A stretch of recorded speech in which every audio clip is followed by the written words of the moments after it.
This video is dedicated to students who move abroad for a while, like Erasmus students or interns or workers who are temporarily moved to another country, or full-time travelers like me and digital nomads. I'm not talking to people who want to move and settle down to another country. I'm talking to all those people who are just going to move temporarily abroad. So they know that they're going to stay a few months, but they have no long-term plans, or their long-term plan is to eventually move to another country again. So when you move to a place for only a few months, it's a kind of a delicate situation because you don't really know what to do. You are going there for a few months, so you don't really live out of a suitcase simply, but at the same time you know that you are going to move eventually again, so you don't want to buy new furniture and bulky stuff or expensive stuff that you're gonna get rid of eventually anyways. Since I've been through this process a few times already in my life, and I enjoyed it so much that I decided to make of it my own travel style. Today I'm gonna give a few tips for who is gonna do it and has no idea where to start or how to do it. First of all, I'm gonna assume that you have already a reason to move to another country, a place to live. You already booked the flights, because that's another topic, so I'm not gonna talk about that. And of course that you already have a job or whatever activity or occupation for your life there. First tip I got for you is actually very important. If you're going to a country that you don't know the language, please start learning the language before you go there. Knowing the native language of a country is essential. Even if you're going to a country where English is a very well-spoken language, that doesn't matter. If you're going to stay in a place for more than, let's say, 2 weeks, it's essential to know at least the basic sentences of a native language. You've got to believe me, when I was living abroad, I talked to so many friends of mine who were just relying on English to live there, and they lived in a foreign country for years. But they all kind of regretted this thing, that they haven't really learned the native language very well for some basic everyday things like ordering a coffee or asking some information at the store or asking information on the street or having a basic conversation with the barista of the cafeteria. After a while, if you just rely on English in a foreign country, you're gonna feel like you don't belong to that country, which is true, but if you live a few months in that country, you wanna feel like you belong, you wanna experience the real culture, the real lifestyle of that place.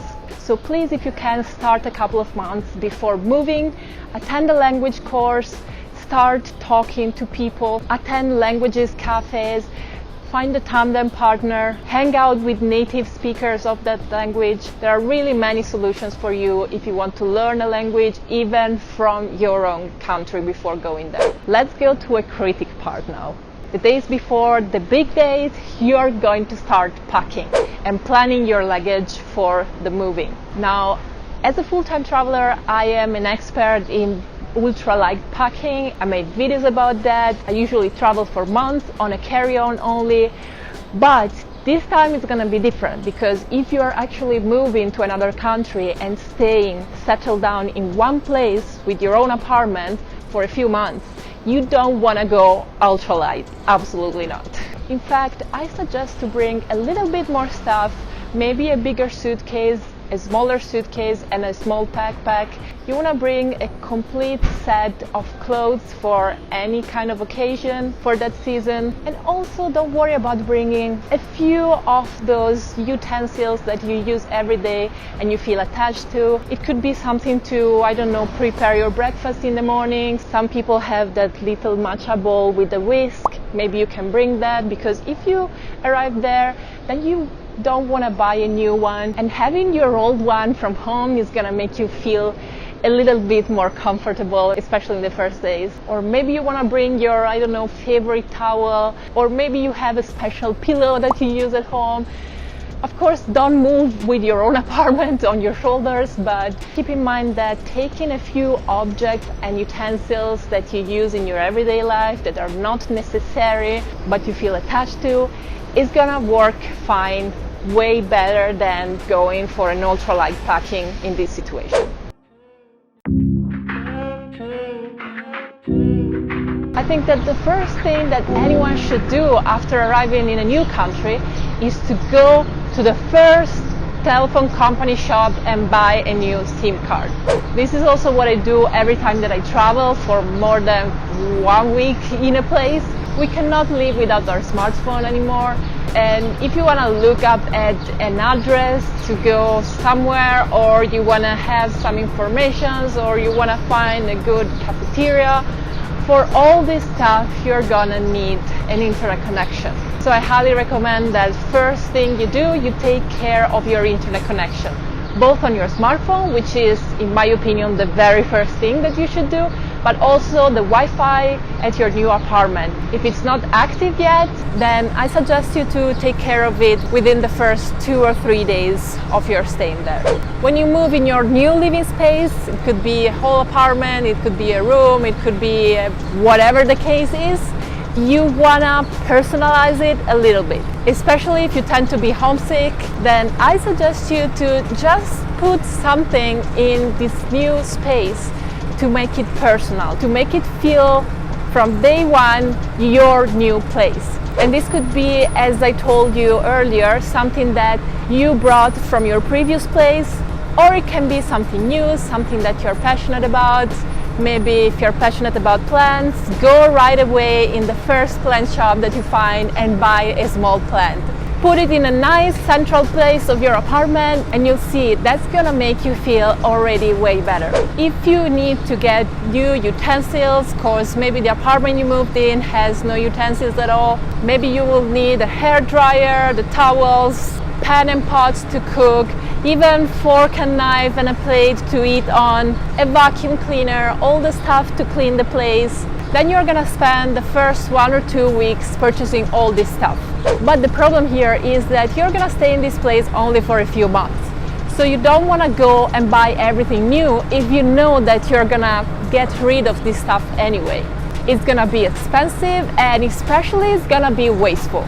Let's not create more waste. We don't need to go in the shop and buy all the utensils new. In every city you go, there's plenty of people that, like us, they moved to that city, they stayed for a few times, and then they moved away. So they purchased all this new stuff and then they left it there somewhere. It's still stuff in great condition, like new, used for only a few months, but they don't use it anymore. So I think your task in the first week of your staying in the new place is to go find these used utensils that are still in great conditions and you want them for your apartment. The best places to find this used stuff are thrift shops. Thrift stores are specialized into collecting all this used stuff and reselling it to the customers. Flea markets. Flea markets are like thrift shops, but they are temporary. They usually last a few hours or 1 day or a few days. Some of them are even permanent, but unlike the thrift stores, they are open air. The great thing about flea markets is that you can negotiate the prices way more than you can in thrift stores. So you can get real deals and bring home a big amount of stuff for just a few bucks. On the other side, they are way more chaotic than thrift stores because they are temporary. So the objects are usually not categorized or anything. So you're gonna probably spend a lot of time just going through a bunch of stuff. Many people like that, they find it funny. Other people don't like that. It's your choice. Another great place to find used stuff is, of course, online. The internet nowadays offers multiple sites where people can just resell their used stuff that they don't use anymore, and if you are lucky and you find something useful for you, you can give a new life to that object. I think every country has its own website or own websites. For example, in Italy, we don't have one, but we have multiple ones, unfortunately. In the United States, where I'm staying right now, on the opposite, it's very convenient because they have one website for everything, and it's Craigslist.org. So if you're moving into the United States, remember to use Craigslist.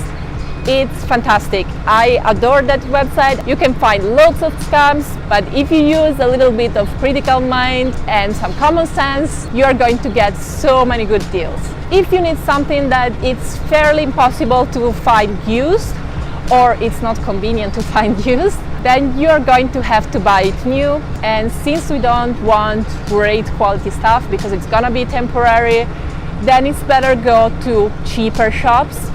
My suggestions in this case are two. You either go to dollar stores or €1 stores or whatever it is in that country. You know, those little shops where they sell stuff for extremely cheap. It's usually bad quality stuff, but sometimes for some exceptional cases like this one, these kind of things are just more convenient to buy. Another option are, of course, the big department stores, the big chains. I recommend this one as the very last one if you don't have any other options, because these stores are very wasteful. They have no respect or interest whatsoever in environmental protection. They have no interest in offering some quality in their products. Their only goal is to make profit. So I beg you, just go for this option if you don't have any other choice. While you try to make the new apartment or the new room your own living space, your own home, the same you have to do outside of the home.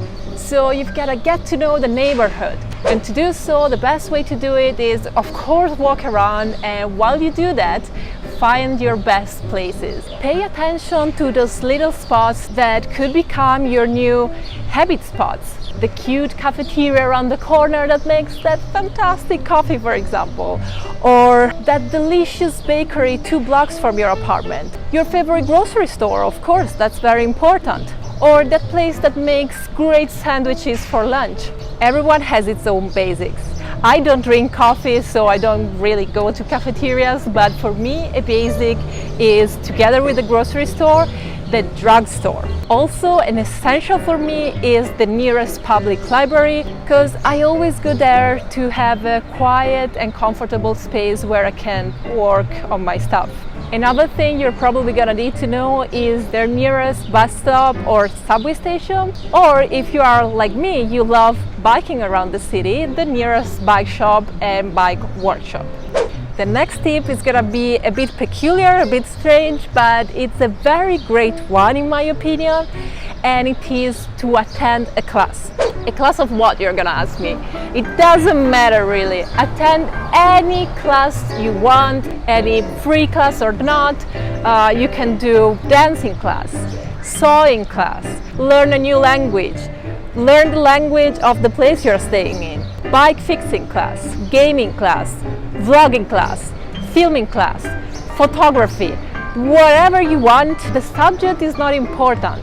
The class is a great way to start to talk with other people without having to embarrass yourself in a cafe or in the middle of the street or at the bus stop. Usually people who attend classes are people who live in the neighborhood, so it's a great way to make new friends and to learn something new at the same time. Why not?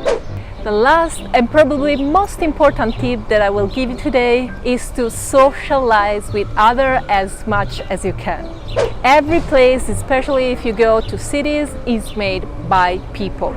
If you don't get to know the people, you don't get to know the place, and you're never going to feel comfortable and like you belong to that place.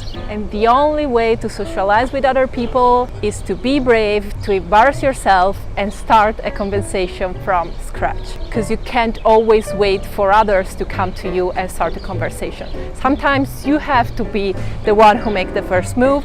I know it's embarrassing, it's not easy at all, I know that, but you gotta do it. You just gotta, don't think about it for 5 seconds. 5 seconds only, that's all you need to approach someone and say, "Hi, what's your name?" And if you're not as shy and you have no big problems in approaching other people, please try to use the local tongue as much as you can, because once you start saying one sentence in English, it's gonna be so difficult to switch to the more uncommon tongue. If it's your first experience abroad, if you're very young or you are very shy, keep in mind that it's completely normal to have the feeling to want to stay closed in your room the first day and just watch TV series or play video games. Moving in a completely different environment, in a new culture, is scary for everyone, even for the more experienced people who look very confident when they go through this process. Now I'm one of those. I look confident because I've done it a few times, but I'm still very scared and worried before I move to a new place. And anyway, I still remember perfectly the sensation that I got the first time that I did it. The first time that I moved to another country, it was through my university, and I had a room in a student dorm, and I remember I didn't go out of the room except for going to the grocery store and buy some pre-packaged food. I literally didn't go out of my room for 2 or 3 days. And I would like to tell you to take it easy and go with your own pace, but instead this time, to be honest, I feel more like telling you, force yourself, go out of the room.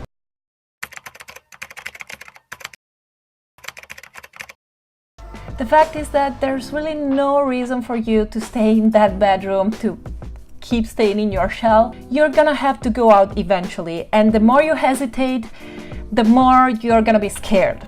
So my final suggestion, if you are shy, is just jump. Take all your courage and jump. Don't wait. Force yourself. Push yourself, because otherwise you're not gonna go out. I know I'm not gonna be able to convince you just by telling you that it's gonna be awesome after you overcome, because I know you are too scared and you just want to stay in your room and do your own things. If you are an introverted person, the only thing you can see is a scary, unknown, dark void. But unfortunately, there's no other way to do it. You just have to don't think about it for a few seconds and jump. Hey everyone, I am Mary Jane, I am a full-time traveler, and this is the channel where I talk about opening up to the world and following your dreams. For me, the dream was to travel full-time, and this is what I'm doing right now. In this video here, you're gonna learn what it means to travel full-time for me and why I do it. If you like this kind of content, go watch that video, subscribe to my channel, and if you want, leave a comment below to introduce yourself, tell me where you come from, what's your name. I hope to see you in my next video. Bye! Speaks English quite well. I'm talking about it's essential to know at least the basic sentences. It's essential to know at least the basic sentences of the native. I enjoyed so much that I decided to make it. In fact, I suggest to bring a little bit. In every city there are plenty of people that, like us, they moved to that city, they stayed.